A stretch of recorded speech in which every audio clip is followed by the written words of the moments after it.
ত্রয়োদশ সংসদ নির্বাচন উপলক্ষে নিবন্ধিত রাজনৈতিক দলগুলোর সাথে সংলাপ শুরু করেছে নির্বাচন কমিশন। বৃহস্পতিবার সকালে আগারগাঁওয়ের নির্বাচন ভবনের সম্মেলন কক্ষে সংলাপে যোগ দেয় প্রধান নির্বাচন কমিশনার সহ অন্যান্য কমিশনাররা। আসেন ৬ রাজনৈতিক দলের প্রতিনিধিরা। নির্বাচনের যে এজেন্টগুলো এজেন্টের প্রার্থী রিকমেন্ড করবে, তাদের রিকমেন্ড অনুযায়ী নির্বাচন কমিশন তাদেরকে নিয়োগ করবে এবং তাদের পেছনে যে খরচ আপনাদের অন্যান্য অফিসদের মতো তাদের খরচটাও নির্বাচন কমিশন ব্যয় করতে হবে।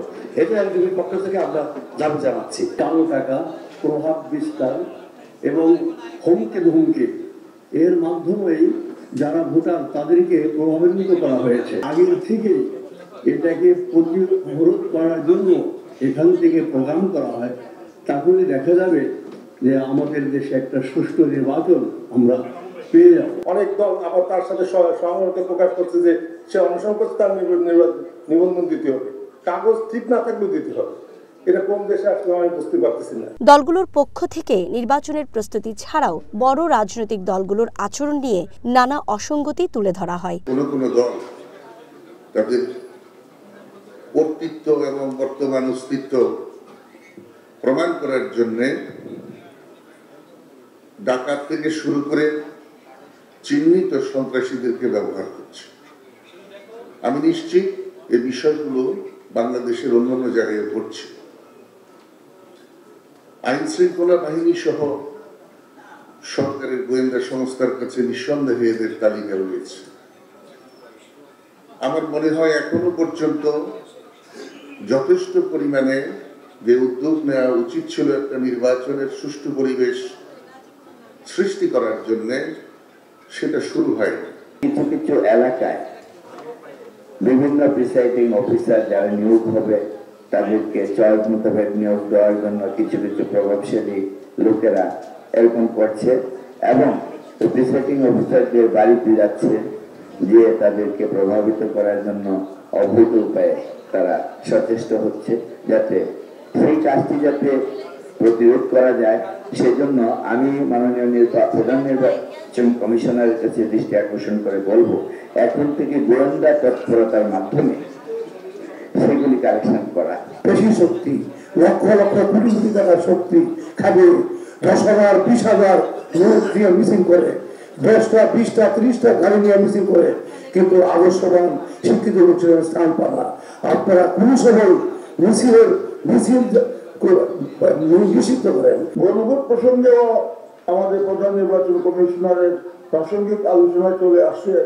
আমরাও মনে করি যে জাতীয় নির্বাচনের আগে যদি আরেকটা নির্বাচন কমিশনের উপরে চাপিয়ে দেওয়া হয়, তবে নির্বাচন কমিশনের পক্ষে এটা চালিয়ে যাওয়া একটা কঠিন ব্যাপার হয়ে যাবে।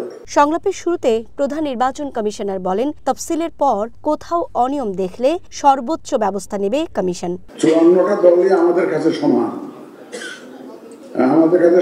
আমরা সমান গুরুত্ব দিয়ে দেখতে চাই, কারণ বড় ছোট মাপার ক্রাইটেরিয়া আমাদের কাছে নাই। আমরা মনে করবো যে যারা আমাদের কাছে রেজিস্ট্রেশন পেয়েছেন, রেজিস্টার্ড দল, এরা আমাদের কাছে সমান। আমরা এখন দেখি ঢাকা শহরে অনেক ক্ষেত্রে ছাইয়া গেছে, অলরেডি পোস্টার লাগে, অথচ আমরা পোস্টার নিষিদ্ধ ঘোষণা করেছি এখানে। আমরা এটা মিডিয়াতে জানিয়ে দিয়েছি, যদিও আমরা আসলে মিডিয়া প্রয়োগ হয় নাই। এই জন্য যেখানে ভায়োলেশন হবে, ব্যত্যয় হবে, আমরা কিন্তু ঝাঁপিয়ে পড়বো কিন্তু যখন শিডিউল ঘোষণা হবে।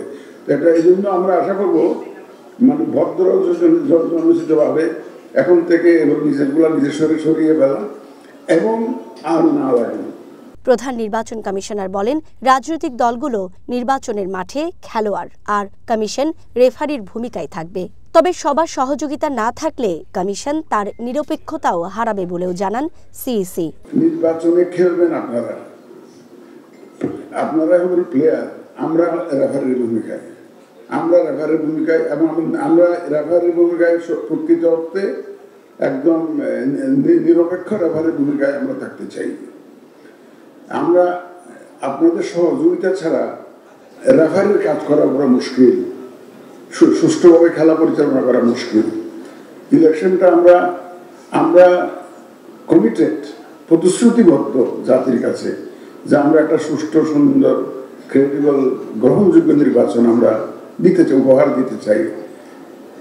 আপনাদের সবার সহযোগিতা নিয়ে এটা দিতে হবে। মূলত রাজনৈতিক দলগুলোর সহযোগিতা আমাদের দরকার হবে, কারণ মূল প্লেয়ারদের যদি সহযোগিতা না পাই তাহলে একটা প্রশ্নবিদ্ধ নির্বাচন হয়ে যাবে। কমিশন পোস্টার নিষিদ্ধ করার পরেও শহরের যে চিত্র তা হতাশাজনক জানিয়ে আচরণবিধি ভঙ্গ করলে কোনোভাবেই ছাড় দেওয়া হবে না বলে হুঁশিয়ারি করেন AMM নাসিরউদ্দিন। সুকন্যা আমির, ওয়ান নিউজ, ঢাকা।